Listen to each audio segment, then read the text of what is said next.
Hi everybody, my name is Deb. I used to have the vlog Life in My Lane, but I was kind of in a bad place and it wasn't too good.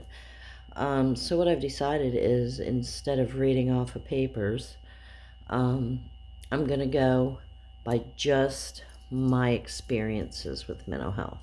I have many, many years of experience with mental health.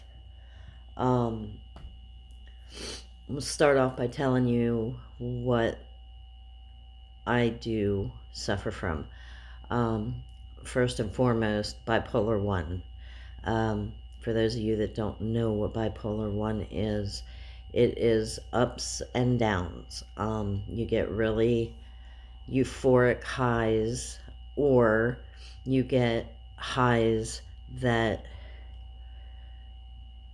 you get angry and you get frustrated. The reason they call it a high or whatever is because when you get that way, whether you're euphoric, whether you're grumpy, angry, you don't sleep. You stay awake. You are very impulsive. Um, you do things you wouldn't never really do. I used to suffer from the low part of the high. I would be grumpy. I would be angry.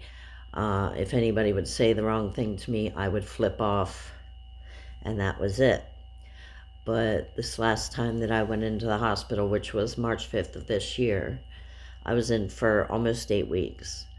Um, they discovered that my highs have become euphoric. I run around like a crazy person. I'm happy. I laugh. I jump around. Um, I was like that for 4 days in the hospital, and they brought me down.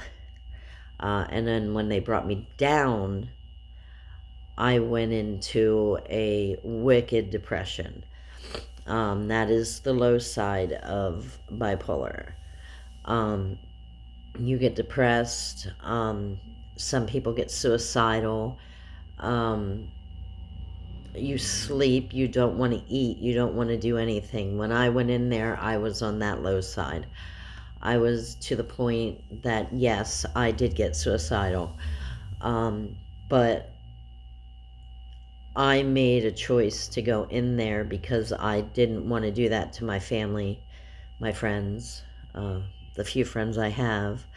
I didn't want to take the easy way out and be selfish. I've learned that being suicidal, and if I ever did do it, um, which I have in the past, that is a very selfish way to get out of it. You have family, you have friends, you have people who know you, that if you would do something like that, or I should not say you, if I would do something like that, I have children that would suffer. Um, People would say, "Oh, where's your mom? Oh, she killed herself." That's not something I want my children to have to go through. Um, it it would hurt them more than it would hurt me. My mother, she's still alive. It would have kill her if I did something like that. So what I did was I called my daughter, who is not here in the same state as me, and she helped me to find a ride to the hospital so I could get help. The first 2 weeks I was in the hospital, I would not leave the room. They would bring me stuff to take a shower. They would bring my medicine to me. The doctor would come and talk to me in my room. Um, Food, they would bring the food in. I would eat what I could. I was trying. I was really trying. But for the first 2 weeks, I stayed in that room and I didn't do anything. I read. I read books. I read a couple books. And then I did a lot of, I don't know if I want to call it hallucinating or just, I got myself out of my mind out of my head by um, imagining things. I would make up stories in my head just to keep my head from spinning. I got a lot of racing thoughts. I still do. I get racing thoughts like crazy, pretty much every day, every day. But yeah, that's what I did. And once they got me out of the room, and they started treating the bipolar, now the meds were not right. The meds were not right. So we had to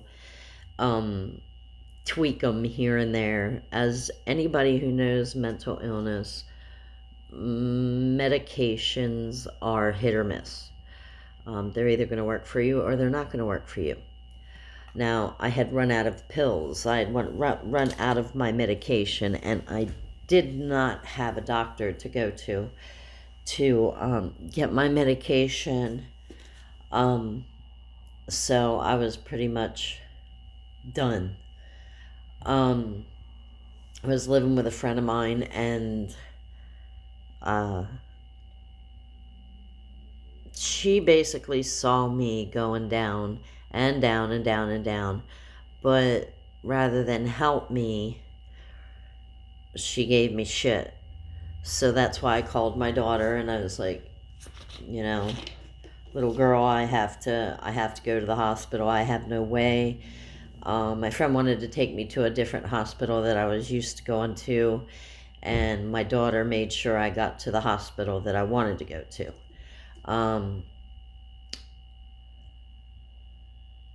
So kudos to my daughter. And to the lady that took me to the hospital. Okay, so there's my bipolar 1. I have BPD, which is borderline personality disorder. That is similar to bipolar 1, except bipolar 1, your highs can last for weeks. Your lows can last for weeks. Unless you get to a doctor that can help you with your medications, it can go on for weeks and weeks and weeks. BPD, borderline personality disorder, gets the same kind of symptoms, like ups and downs and, that sort of thing. But with BPD, the ups and downs, you can go through them numerous times in a day.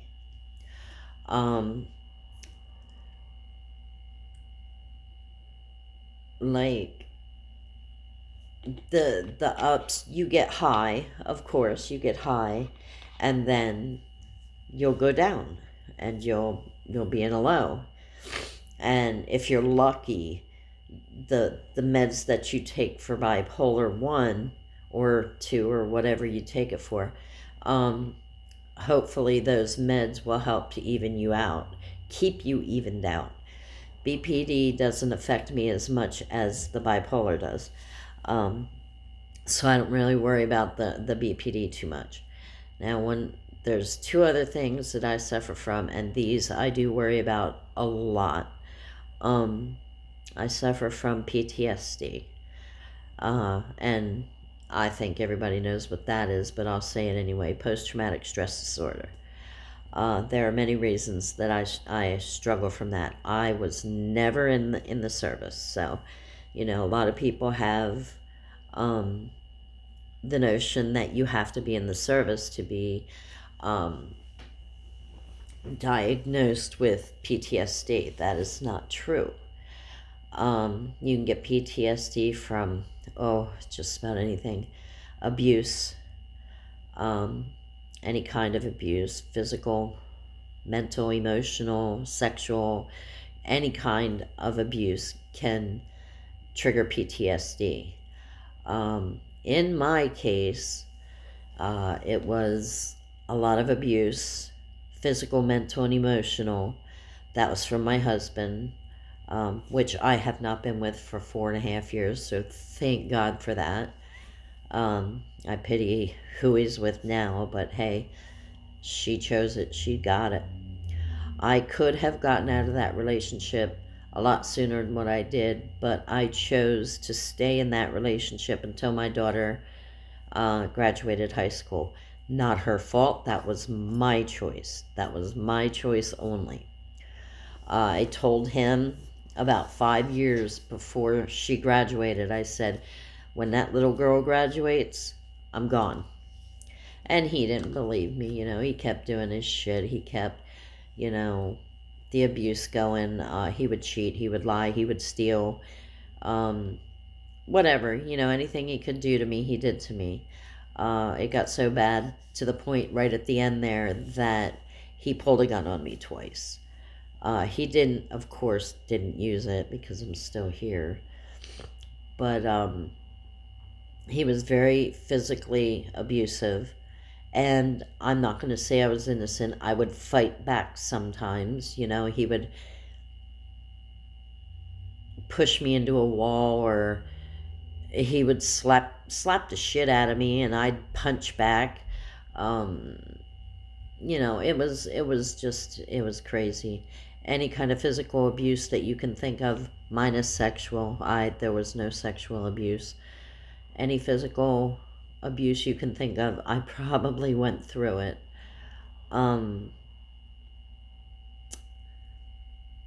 This is going to be hard to explain. But part of my PTSD also came from, I gave birth to 4 children. 2 were born with cerebral palsy. My second was born with cerebral palsy, and my third was born with cerebral palsy, 2 boys. They told me when my third boy was born that he probably wasn't going to last a year because his cerebral palsy was that bad, and he was partially mentally retarded is what they told me. I kind of believe that because that poor child, he struggled every day. There were only 3 voices that he recognized. He very rarely smiled. He did every so often when he would hear my voice, or hear his dad's voice, or hear his brother's voice. But he was 19 months old when he passed away. He was born in 92, and he died in 93. And then 7 years later, now this one is kind of hard for me. He was 9 years old, and he had asthma. I worked night shift, and I wasn't there when he passed. He passed about 3 o'clock in the morning.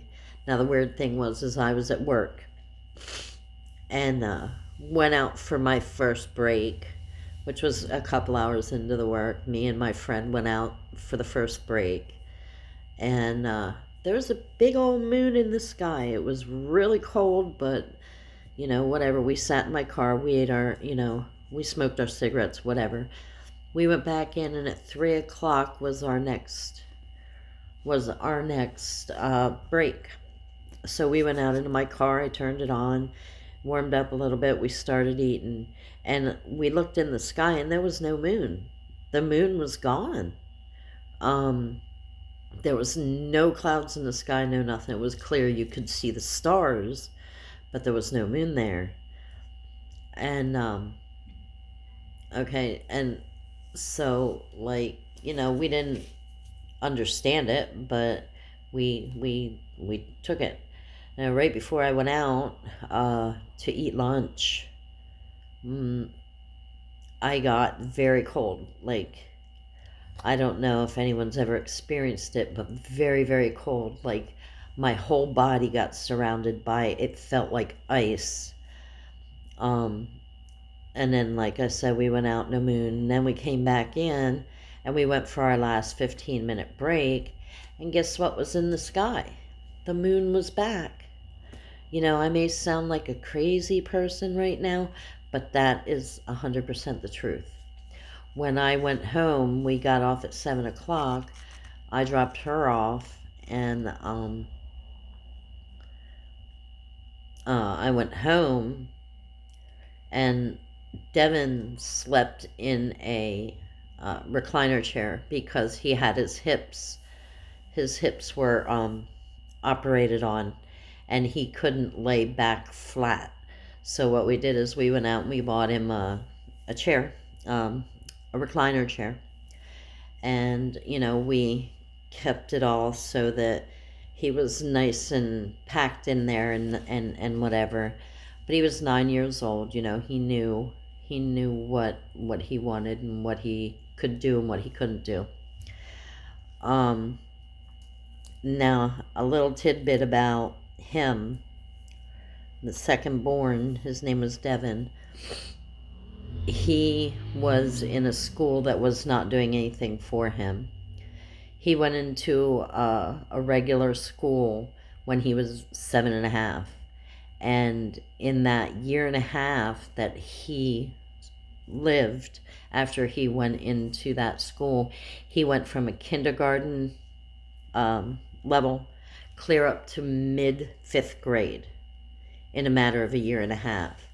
He was so smart, and he was so beautiful, and he had so much love in his heart for everybody.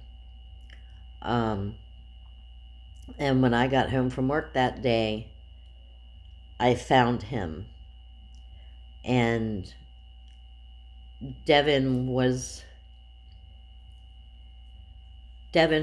very special to me. He needed me. He constantly, I love you, Mom. I love you, Mom. I love you, Mom. Thank you, Mom. He was very polite. He loved his brother. He loved his little sister. And God forbid, he loved his dad. I don't know why. But that is another thing that is part of my PTSD.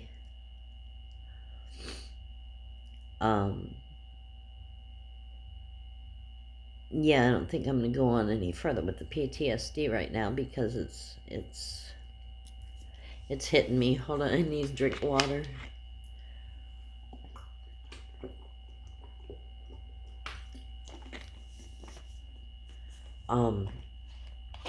Well, I'll finish the PTSD. The PTSD wound up with his father, my children's father.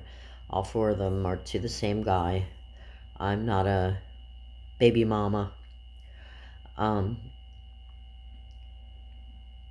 He was very rude. He was very mean. And just the abuse that he gave out was ridiculous. I would stick up for my kids. I would stick up for my stepkids. Because he had 4 kids to somebody else. And if I would stick up for the kids, guess who got their ass beat for it? If he didn't want something done, or if he just anything having to do with the kids, if he'd tell the kids no, or he ignored them, and I didn't, and I stuck up for them, yeah, I got my ass beat a lot for that. And those kids never really knew it. They know it now because they're all grown up, and they're all living their best life, thank God. My son and my daughter are wonderful. So I have my oldest and I have my youngest, and my youngest is doing wonderful for herself. She's in the service, and my son has a family and a home, and I couldn't be any prouder than I am with them. And the next and last thing that I suffer from is generalized anxiety disorder and social anxiety. It's really hard for me to meet people. It's really hard for me to talk to people that I don't know. I go to therapy, and you get used to talking to the people in therapy because it's group therapy, because you know that that's a safe space. Nobody's going to judge you for anything you say. Nobody is going to make fun of you or anything of the sort. Um, my anxiety, I have to take meds for. Um, Usually, when I go out, when I know I'm going out somewhere, if I'm going to a store, if I'm going to do laundry, it doesn't matter. When I go to my therapy, I will take one of my pills. Now that's only half of my prescription, but I found out that until I get used to the higher dose, that I have to be careful because I'll fall asleep. Um, I was falling asleep when I first started taking the double dose. I started falling asleep in therapy, and that's not a good thing. So, yeah, I cut that back, and I'm just going to start slowly taking it. Like tomorrow and Wednesday, I have off, so I'll wake up, I'll take the full dose, and we'll see what happens. And then I'll do the same thing Wednesday. And then I go back Thursday and Friday, so I'll only take one. So yeah, I got my cocktail medicines for all of that you just heard about. Um, yeah. So I mean, I've told you everything that I deal with um, on a daily basis. So there's not really much more for me to say. Um, I would really love you to subscribe and to like. And if you have any questions or comments, please leave them. I love comments and questions. Eventually, I am going to start going live with this rather than upload it to Facebook. I may go and do it at Instagram. Might, don't know. Um, might do it on Facebook. I don't know. If I do, I'll let people know. But right now, this is the only way I can do it. So please come back, let people know. I'll be trying to do videos every couple days. I got to catch up because of my last blog, Life in My Lane. I wasn't happy with it. So I just restarted with my name. It's going to stay that way. Um, and just pass it around, share it. Let's see if we can get a lot of people going. I love comments and I love people watching because it's helpful. Um, so thank you. If you're here and you're watching this, thank you. I really appreciate it. You're amazing. Um, and lots of love to you. If you suffer from anything, please don't hesitate to ask questions if you have to. I'm not an expert on everything, but I'm pretty much an expert on what's wrong with me, and there are other things that I really, really know. Um, so yeah, you all have a good night. And I am going to go and I'm going to take some pills and go to sleep. So, thank you for coming. Subscribe, share, comment, everything. Okay, you all have a good night. Thank you for watching.